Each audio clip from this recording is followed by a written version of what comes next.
Ma'am Melchorita, magandang Lapit hapon. lang po, magandang hapon po, sir. Manghingi lang po ako ng tulong kasi yung kinakasama ko po, ilang bisis na po kami pinaghihiwalay niya ng anak niya.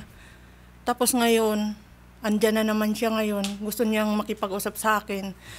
Alam mo, sir, hindi nga ito niya alam eh.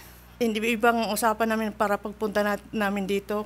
Kasi nga, nagbalikan kami tapos pinaghihiwalay po kami ng anak niya. Ano dahilan ba't kayo nagkahiwalay? Sabi ng anak niya, ayaw daw niya na may kahati siya sa ari-arian nila. Sinisigaw-sigawan ako ng anak niya. Anak niya, so hindi niyo anak? Hindi anak po niya. anak niya po. May asawa kasi siya dati, sir. Tapos ngayon, ginawa pa akong alilag. Maglinis daw po ako araw-araw. Sabi niya ganun.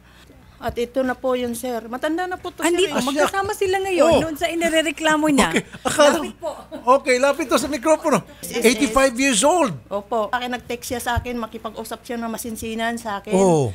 Para nga daw magbalikan kami. Harmless naman si tatay. Hindi wag ka matakot sa kanya. Mabait tingnan. Parang mabait. obispong eh. Di, ganito. Okay. Yun, magbalikan kami, maghihiwalay kami. Itong last ngayon, sir, nung April 14, ito na yung hiwalay namin na ngayon lang kami nagkita. May sakit yung kapatid ko. Isang buwan na sa Jose Reyes pabalik-balik. Galing ako sa trabaho, pumunta ako sa Jose Reyes. Uwi ako ng bahay, mga alas 10 na. Matutulog na lang ako kasi pagod na ako. Ito pala, gumawa pala to ng kaanuhan, ng babae, sir. 85 years old, babaero. Babaero Wow. na rin. Malakas ka, Nahuli sir. ko siya. Siguro palagi ka uminom ng robas. Tinanong ko siya kung anong dahilan, dahil kung bakit niya ako niloko. Hindi ko naman siya niloko, di ba? Sabi ko, dapat maintindihan niya ako kasi nga may sakit yung kapatid ko. Siya dapat ang nakakaunang makaintindi sa akin kasi siya naman yung matanda. Okay. Sige, 85 years old si Mr. Antonio Bernal. Ito po yung stalker ninyo. Magandang hapon po sa inyo, sir. Ganda ka po. Lapit po sa mikropono. So, sir, yung katabi nyo, yan yung dati yung kinakasama, ex, at ayaw daw niyang sinusundan-sundan nyo siya, tantanan nyo na raw siya. Ano po masasabi nyo, Tang? Sir. Sir, ganito, noong April 20, 2016, naghiwalay na kami. Kasi hindi kami kasal. Kaya kung hindi kayo kasal, ayaw na niya sa inyo, ba't nyo siya sinusundan-sundan palagi, sir? Hindi, nagpatulong sila sa akin, sir. Patulong na punta rito. Ma'am Melchorita, Opo. pumunta ho kayo rito para humingi ng tulong na tantanan na kayo ni Mr. Bernal. Hindi kasi Tapos ngayon sabi ni Mr. Bernal, nagpatulong siya kayo sa kanya na para makarating dito. Ano ba? Hindi po, Ako sir. naman palang nireklamo niya, sir. Tapos ikaw palang Hindi reklamo. ko alam, ganyan itong problema. Kung sabihin ko naman na siya ang irereklamo ko, hindi siya sasama. Kasi ang totoo niya, sir, dinimanda ko na to eh. Nakadimanda na po yan siya eh. Kaya mo pala siya Opo. sinama rito, Oo. sinet up. Kasi sabi na niya, para dito na kayo magkaharap-harap, Oo, para pakiusapan na tantanan ka na niya. Mag-meet. Sir, simple lang naman yung problema kung tutuusin. Ma'am Melchorita at Sir Antonio, huwag nyo na raw siya sinusundan. Okay ba sa iyan? Okay. Okay, sir. From now on, Okay, sir. pabayaan nyo na Hindi siya. kami kasal eh. Okay lang sa lahat, sir. Hindi kami kasal. Kung maski anong gawin ko, walang pakialam siya. Huwag mo na siyang Buhay tawagan. ko. Mas anong gawin mo? Oo. Ibig sabihin, kahit naman babae ka, huwag Oo, ka walang na pakialam. Hindi kami kasal eh. Okay. yan May naman point pala. nga naman pala siya. Oo, yan ang ano ko, sir. Maliwanag. Number one na pa ako spelisyon. So kahit na, excuse me, it's Ma'am Nitz. Okay. Kahit naman babae siya ng 10 beses, huwag mo siya pakialaman. Alright? Okay, ikaw naman, Sir Tony, tantanan mo na siya. Total, marami ka na palang babae. Yes, sir. Yes, sir. Okay lang. Well, okay lang, sir. So hindi siya kawalan kung tutuusin para sa iyo dahil sabi mo marami kang Okay chick. lang, sir. Okay. Opo, Tapos sir. na problema. Oh, hindi, Walang sir. problema Ayan eh. sa harapan ni Hindi Idol. pa, hindi pa, sir. Hindi pa. Kasi ito, nagsama kasi kami nito 6 na taon. Pero may pera siyang kinuha sa akin na ipon namin, tag 500 linggo-linggo. 2,000 isang buwan. Asan ngayon yung pera, pinambabae niya? Pagdating sa Salupon. pera, labas po kami dyan. Last salupon, sir, ha? Opo. Tinanong siya yung pera binibigay kusang loob mo ba, ma'am? Sabi sa akin, opo, sabi naman. Dito po, sa gaso. Kusang loob? Ikaw nagkuha sa Ay, ATM hindi, ko. yan ang klamo doon sa Magaling barangay. ka, matanda ka. Kusang loob kasi nagsasama kami. Tulungan kami, sharing. Hindi Sandali po, pa. sir. Ma'am Dapat Nitz, sharing. mahal mo pa ba si Sir Antonio? Si Hindi Sir na Tony? po. Okay, hindi mo na siya mahal. Sa niluloko niya ako. Okay. Oh. Dahil marami siyang babae. Oo, dami siyang babae. Ikaw, Sir Tony, mahal mo pa ba si Ma'am Nitz? Hindi na rin.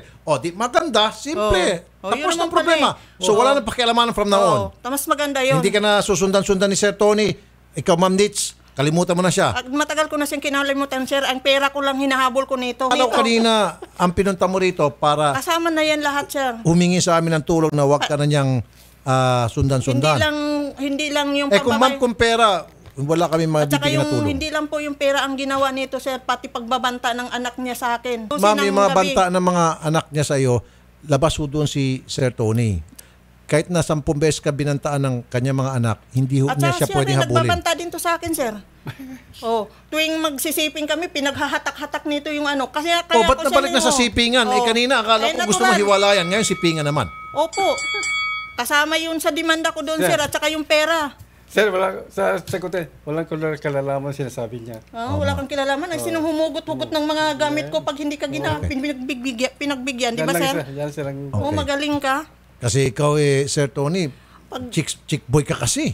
Ano bang sikreto mo? 85 years old, chick boy ka pa rin. Sir, medyo may edad na ako. Naghanap ako ng tunay na babae na pwedeng mag-alaga sa akin hanggang mabubuhay ako. Tama nga naman. Ito Oh. pa nga, Kaya oh, kasi, sir. matanda Tama. na ako. Para sa'yo Hindi to. ko rin maasahan masyado yung mga anak ko, apo ko. Kaya, Pero alam mo, Nins, ano, in fairness, parang hindi siya 85 years old, ano? Kaya nga nagugulat ako. Sir Tony, tantanan nyo na si Ma'am Nits. Ma'am Nits, tantanan nyo na rin si Sir Tony. Okay? Tapos.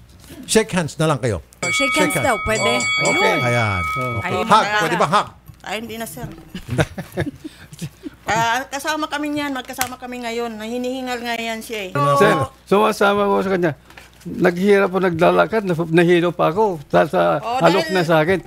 Gusto kong tulungan sa nagpatulong sa akin, sir. Okay. Sige. Okay, kung Kaya hindi nga, mo, pero maski natutumba ko sa kalsada, okay lang, basta mapigbigyan ko siya. wala na, O tapos sige, na tayo. tapos O, na diba? problema. Tapos Wala naman pala na talagang tayo. problema kung tutusin. Yung pagbabanta nila sa akin, may mga kaso na po yan eh. Ma'am, Ito sa eh. edad niyang yan, kakatakutan mo pa yung mga banta niya. Ma'am, sa takbuhan nga, tatalunin mo si Sir eh. Oh, pero tingnan Diba? mo pang na babae.